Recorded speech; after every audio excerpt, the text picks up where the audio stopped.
Assalamualaikum Bu. Waalaikumsalam. Selamat pagi, Mbak Galuh. Iya, terima kasih Bu. Kemarin Mbak Galuh sudah membuat janji ya melalui WA. Jadi Mbak Galuh kemarin WA Ibu bahwasanya kita hari ini akan melakukan konseling. Sebelumnya Ibu juga mengucapkan terima kasih Mbak Galuh sudah mau Ibu undang melalui undangan di Google Meet pagi ini. Sebelumnya terima kasih untuk waktu yang Ibu berikan. Sebelum kita mulai, maka alangkah lebih baiknya kita berdoa dulu nih, menurut agama dan kepercayaan masing-masing. Baik, berdoa dimulai. Berdoa selesai. Amin. Iya. Oh ya, Mbak Galuh, gimana kabarnya hari ini? Sehat? Kabar saya baik dan juga sehat Bu. Ya, alhamdulillah begitu. Oh iya, sebelumnya Ibu mau bertanya ini Mbak Galuh, apa sebelumnya sudah pernah mengikuti layanan konseling individu? Belum pernah Bu, ini pertama kali saya melakukan konseling. Kalau begitu Ibu ingin menjelaskan dulu apa itu yang namanya konseling ya. Konseling adalah sebuah bantuan yang diberikan konselor kepada konseli yang sedang mengalami masalah atau kesulitan dalam mengambil keputusan agar nantinya konseli tersebut itu mampu memecahkan masalah yang sedang dihadapi. Oh, begitu ya Bu. Oh ya, ada lagi juga. Jadi di dalam konseling ini juga dilandasi oleh yang namanya asas. Ya, ada beberapa asas. Yang pertama itu asas kerahasiaan. Nah, di mana asas kerahasiaan ini tuh nantinya menjamin semua hal yang diceritakan Mbak Galuh itu tidak akan bocor keluar dan tidak akan diketahui oleh orang lain seperti itu ya. Yang kedua itu ada asas kesukarelaan. Nah, di sini Mbak Galuh datang memenuhi undangan Google Meet dari Bu Citra itu atas kemauan Mbak Galuh sendiri ya, tanpa ada paksaan dari pihak manapun atau siapapun seperti itu. Kemudian ada lagi asas keterbukaan, di mana Mbak Galuh ini bisa terbuka nantinya ketika Mbak Galuh menceritakan masalah yang dihadapi. Seperti itu Mbak Galuh. Apakah Mbak Galuh sudah paham? Iya Bu, insya Allah saya sudah paham. Sebelumnya Ibu ingin menginformasikan juga bahwasannya di dalam pertemuan konseling kali ini kita juga dibatasi oleh waktu ya Mbak ya. Nah untuk konseling hari ini Ibu hanya punya waktu sekitar 30 sampai 40 menit ya. Jadi, bagaimana Mbak Galuh setuju apa tidak? Baik Bu, saya setuju. Nah sebelumnya Bu Citra mau bertanya dulu sebelum kita masuk ke tahap selanjutnya, apakah Mbak Galuh sudah siap apa belum ini? Saya siap. Alhamdulillah sudah siap ya. Baik. Sekarang coba ceritakan. Nah, apa sih masalah yang ingin Mbak ceritakan kepada Ibu? Oh, Saya itu bingung sekali. Saya ada tugas sekolah banyak sekali dan saya merasa tidak punya waktu belajar dan menyelesaikan semua tugasnya, Bu. kenapa Mbak Galuh itu merasa tidak bisa belajar dan menyelesaikan tugas? Jadi begini Bu, semenjak ayah saya di PHK dari tempat beliau bekerja, saya sekarang lebih banyak membantu ibu dan saya berjualan gorengan di pasar tiap sore hingga malam. Saya merasa harus membantu karena saya anak pertama dari 3 bersaudara. Adik-adik saya juga masih kecil. Sekarang ayah saya bekerja sebagai serabutan, Bu, sehingga ibu saya akhirnya membantu perekonomian keluarga dengan berjualan gorengan. Jadi itu ya yang menyebabkan Mbak Galuh itu merasa bingung dan tidak bisa menyelesaikan tugas-tugas sekolah. Karena di satu sisi Mbak Galuh ini anak pertama dan harus selalu siap untuk membantu orang tua mencari nafkah. Seperti itu. Lalu Iya Bu, siapa lagi yang membantu kalau bukan saya? Ya, walaupun orang tua saya tidak memaksa saya harus membantu. oh begitu ya. Sini orang tua Mbak Galuh itu juga sangat sangat mendukung ya Mbak Galuh untuk bisa tetap melaksanakan kewajibannya sebagai pelajar ya. Intinya harus mendahulukan kegiatan-kegiatan sekolah. Iya Bu, orang tua saya selalu mengingatkan saya untuk belajar dan mengerjakan tugas. Namun ya gimana ya Bu, kadang hati ini selalu menganggapnya nanti saja gitu. Pokoknya bantu ibu dulu. Ya, baiklah Ibu memahami ya, mengerti kondisi atau yang Mbak Galuh rasakan saat ini.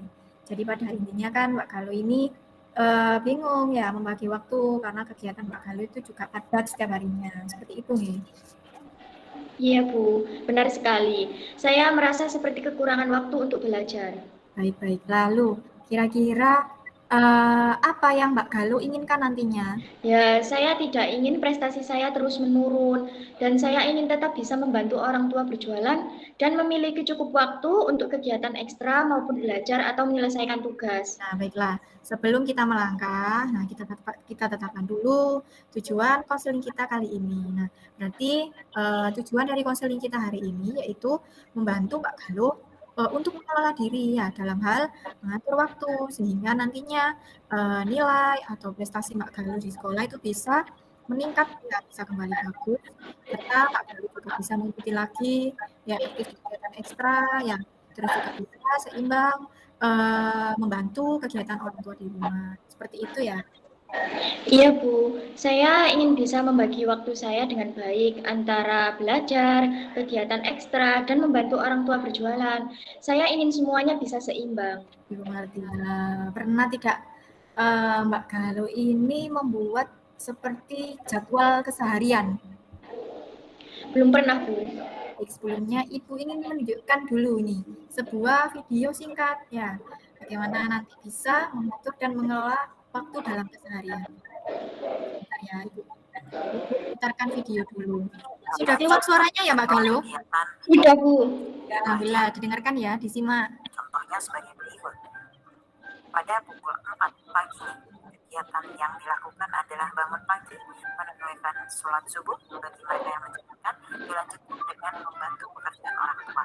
Kemudian jam 5:30 hingga jam 6 pagi berolahraga sebentar. Kemudian jam 6 sampai jam 6:30 pagi persiapan berangkat ke sekolah. Kemudian jam 7 dan jam setengah 2 siang praktik belajar di sekolah.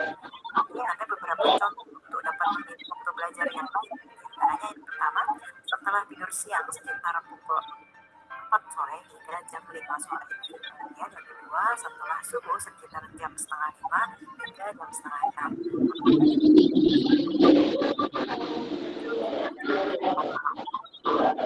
Waktu belajar Ini adalah sebuah video singkat ya, bagaimana Mbak Galuh nanti bisa mengelola dan mengatur waktu. Nah, sekarang ini Mbak Galuh menuliskan secara singkat jadwal Mbak Galuh kesehariannya.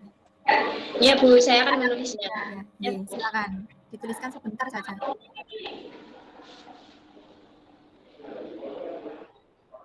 Bagaimana, sudah Mbak? Langsung kirim WA ya? Nah. Oh iya, sudah Bu, sudah saya kirimkan. Oh ya, baik, sudah masuk ya. Baik, di sini Mbak Galuh menuliskan bahwasannya waktu belajar dan mengerjakan tugas ini hanya 1 jam ya per hari ya Mbak ya, dan memang lebih banyak membantu kegiatan orang tua di rumah ya untuk berjualan, dan terkadang ini sekali juga mengikuti kegiatan ekstra ya. Gitu ya. Benar, Bu. Sepulang sekolah saya hanya istirahat sebentar. Setelah itu jam 5 sore saya sudah harus membantu berangkat jualan hingga jam 9 malam. Saya biasanya belajar atau mengerjakan tugas sekitar pukul 4 sore hingga jam 5 sore. Dan itu pun jarang bisa maksimal, Bu. Iya ya.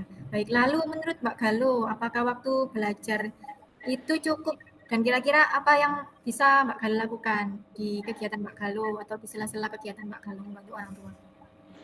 Iya, Bu. Sebenarnya saya bisa memanfaatkan waktu di sela-sela kesibukan membantu orang tua untuk belajar, sekedar membaca materi pelajaran untuk besok dan mengerjakan tugas-tugas sekolah yang sudah menumpuk.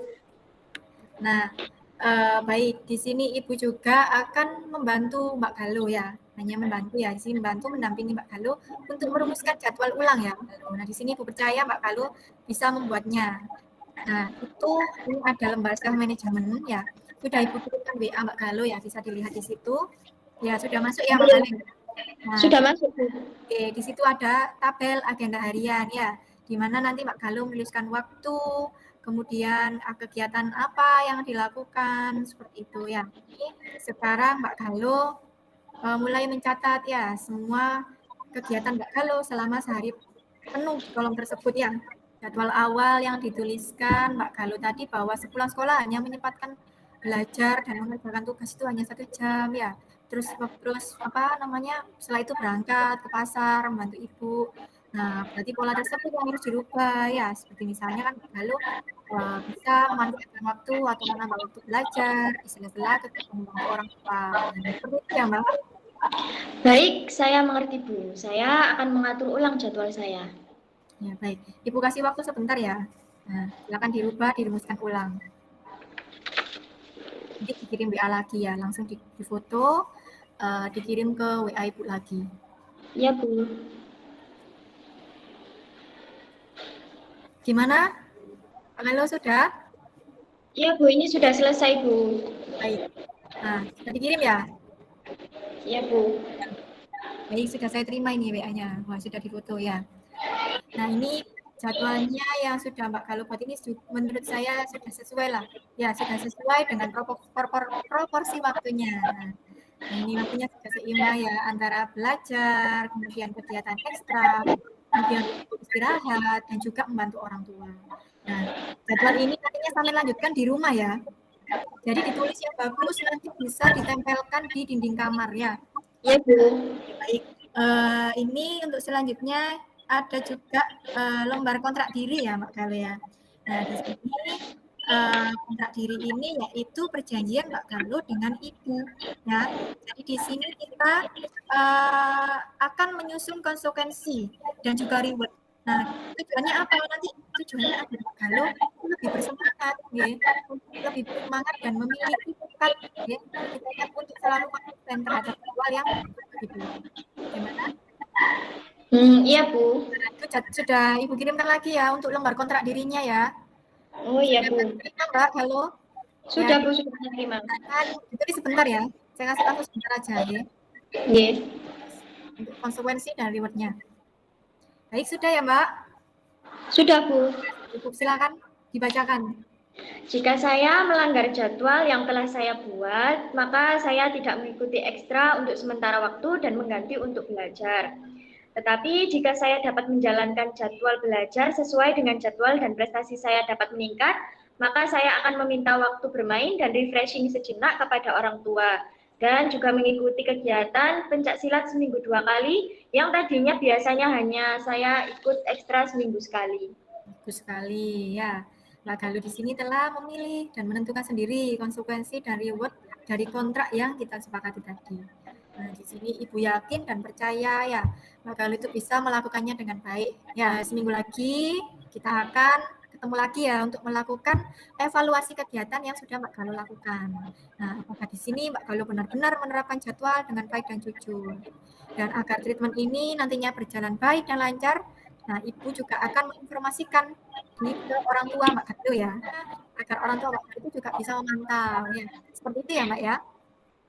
Baik Bu, terima kasih banyak atas bantuannya. Saya akan meminta bantuan teman saya juga untuk selalu mengingatkan saya apabila saya lalai. Ya, lalu sekarang gimana ini perasaannya Mbak Galuh? Dan apa sih yang Mbak Galuh dapat dari konseling hari ini? Saya merasa lebih lega dan tenang Bu. Saya jadi tahu nantinya bagaimana saya bisa membagi waktu, yaitu kapan saya harus mengerjakan tugas, kapan mengikuti kegiatan ekstra, kapan bermain, kapan untuk istirahat, di sela-sela kesibukan saya membantu orang tua berjualan. Jadi intinya lebih terjadwal gitu. Dan tentunya ini berkat bantuan Ibu. Terima kasih ya Bu. Baik, sama-sama. Saya juga berterima kasih kepada Mbak Galuh karena hari ini Mbak Galuh sudah menjadi pribadi yang mandiri ya dalam sesi konseling kali ini. Nah, untuk konseling hari ini saya rasa cukup ya. Nah, kita ketemu lagi 5 hari ke depan ya Mbak Galuh ya untuk melihat perubahan dari apa yang sudah Mbak Galuh lakukan atau laksanakan. Baik Bu, terima kasih sekali lagi sudah mendengarkan unek-unek saya. Ya, Mbak Galuh sama-sama. Kalau begitu kita berdoa dulu ya. Berdoa dimulai. Doa selesai. Amin. Kalau begitu saya izin live dulu ya Bu dari Google Meet. Oh iya, Bapak. Terima kasih Mbak Galuh ya. Tetap semangat ya Mbak Galuh. Iya Bu, sama-sama. Assalamualaikum Bu. Waalaikumsalam.